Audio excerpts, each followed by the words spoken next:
ওই কিরে তরমুজ ব্যবসায়ী কেন কান্দে? আমার ১৩ লক্ষ টাকার মাল ভাই পয়সা দিতেছে ভাই, আমি বিক্রি করতে পারতেছি না ভাই, আমি কিভাবে চলবো ভাই? হ্যাঁ ভাই, তার ১.৫ লক্ষ টাকার তরমুজগুলো নষ্ট হয়ে গিয়েছে, যার কারণে তিনি কিন্তু কান্নাকাটি করছে। কারণ উনি হচ্ছে একজন তরমুজ ব্যবসায়ী, প্রতিনিয়ত এখানে বসে তিনি তরমুজগুলো বিক্রি করে। তবে রিসেন্টলি তিনি তরমুজগুলো বিক্রি করতে পারছেন না, কারণ ওইখানে গিয়ে হুমড়ি খেয়ে পড়ছে অসংখ্য কন্টেন্ট ক্রিয়েটররা। সেই সাথে ২-৪টা ব্যবসায়ীকে হুমড়ি খেয়ে পড়েছিল। পিজ্জাবাগ, ওই কিরে, ওই কিরে, ওই কিরে, পিজ্জাবাগ। তারা তাদের ব্র্যান্ড প্রমোশন করতে গিয়ে এই লোকটির তরমুজ বিক্রির মধ্যে ঝামেলা পাকিয়ে দিয়েছিল। তরমুজ মোবাইল পিকচারে, মোবাইল পিকচার, ওই কিরে, ওই কিরে, তরমুজের ভিতরে মোবাইল পিকচার, মোবাইল পিকচার। এই কারণেই অনেকেরই ধারণা ওই সকল ব্যবসায়ীর কারণে আজকে এই তরমুজ ব্যবসায়ীর ক্ষতি হয়েছে, যার কারণে সবাই এটা নিয়ে পোস্ট করে যাচ্ছিল। গতকাল রাতে এটা নিয়ে আমিও একটি ভিডিও বানাই। ভিডিও বানানোর ২ থেকে ৩ ঘন্টার মধ্যে পিজ্জাবার থেকে একটি পোস্ট করেছে, তারা ২টি গাড়ি পাঠিয়ে দিয়েছে সেই সকল তরমুজগুলো কিনে আনার জন্য। তবে লঙ্কা কান্ডটা ভাই এখানেই লেগে যায়। যেহেতু মোবাইল ফিক্সারও তাকে নিয়ে একটি প্রমোশনের ভিডিও বানিয়েছিল তার দোকানের মধ্যে নিয়ে, সেহেতু সোশ্যাল মিডিয়ার এই সকল পোস্টগুলো দেখে তিনি সাথে সাথে চলে যায় তরমুজগুলো কেনার জন্য।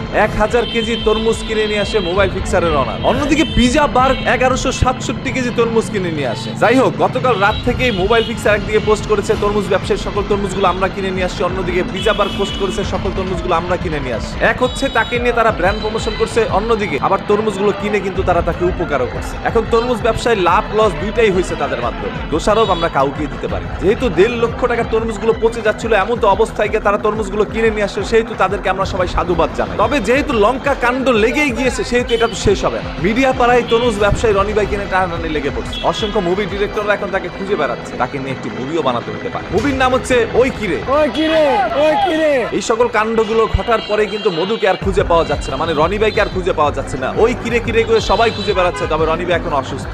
একটু অসুস্থ, এর আনতে পারতেছি না। এক সপ্তাহ ১০ দিন পরে আসবে। তিনি তার বাসার মধ্যে রয়েছে, হয়তো সপ্তাহখানিক পরে আবারও তিনি তার ব্যবসার মধ্যে আসবেন। মিলে না, মিলে না, মিলে না। এছাড়াও আশেপাশের ব্যবসায়ীরা কিন্তু রনি ভাইকে এখন ব্যবসা করতে দিচ্ছে না, কারণ তাদের ব্যবসাগুলো লস হচ্ছে এই রনি ভাইয়ের কারণে। দেখা যাচ্ছে তার এই দোকানের মধ্যে সকল মানুষকে ভিড় জমাচ্ছে ভিডিও করার জন্য, এই কারণে অন্যান্য ব্যবসায়ীর ব্যবসাগুলো হচ্ছে না, তাদের প্রোডাক্টগুলো বিক্রি হচ্ছে না, যার কারণে তারা কিন্তু রনি ভাইকে বলছে আপনি একটু বাসায় থাকেন, এখন আমাদেরকে আর ডিস্টার্ব করেন না। যেহেতু মাহে রমজান মাস, এখন হচ্ছে সবার একটু ব্যবসার সময়, আর এই সময় যদি সবাই ভিডিও করার জন্য ব্যস্ত হয়ে পড়েন তাহলে তো ব্যবসায়ীরা করবে। যখনই তার নষ্ট তরমুজগুলো মোবাইল ফিক্সার বা পিজ্জা বার কিনে নিয়ে গেল, তখনই পিজ্জা বার্গের মালিক আরো একটি পোস্ট করে, যেখানে উল্লেখ করা হয় একজন মোবাইল ব্যবসায়ী মাত্র 50টা তরমুজ কিনে নিয়ে গেছে। তবে মোবাইল ফিক্সারের দাবি তিনি ১,০০০ কেজি তরমুজ কিনেছেন। এখন বিশ্বাস করবো সাধারণ জনগণ হয়ে আমরা মধু ভাইকেও খুঁজে পাওয়া যাচ্ছে না, এক সপ্তাহের জন্য তিনি বাসা। সত্যটা হয়তো আমরা জানতে পারবো না। যাই হোক, সত্য জানার কোনো দরকার নাই, তরমুজগুলো নষ্ট অবস্থায় তো কেনা হয়েছে, এটাই হচ্ছে সব থেকে বড় কথা। ওই কিরে রনি ভাই তো আর লস খায় না, যেহেতু তিনি লস খায় না সেহেতু আমরা খুশি, আর তাকে খুশি করেছে এই সকল ব্যবসায়ীরা। কোনো কন্টেন্ট ক্রিয়েটর গিয়ে তাকে ২,০০০ টাকা দেয়। দোষাদোষী বাদ দিয়া, তরমুজ খাওয়া বাদ দিয়া এখন একটু রোজা রাখুন। বাই দ্য ওয়ে, এই সম্পূর্ণ বিষয়গুলো আপনাদের কাছে কি মনে হচ্ছে আপনি একটু কমেন্ট করে জানান। দেখতেছি আপনাদের সবার মূল্যবান মতামত। দেখা হবে আপনাদের সাথে পরবর্তী ভিডিওতে খুব শীঘ্রই। তখন সবাই ভালো থাকবেন, ভালো থাকবেন, নন্দতে বিরত থাকবেন। বরাবরের মতো কথা কিন্তু একটাই, ধর্ম বর্ণ নির্বিশেষে আমরা সবাই মানুষ, মানুষ হয়েছে সর্বদা মানুষের পাশে দাঁড়াতে, এটাই তো আমাদের একটি নীতি হতে পারে। আসসালামু আলাইকুম,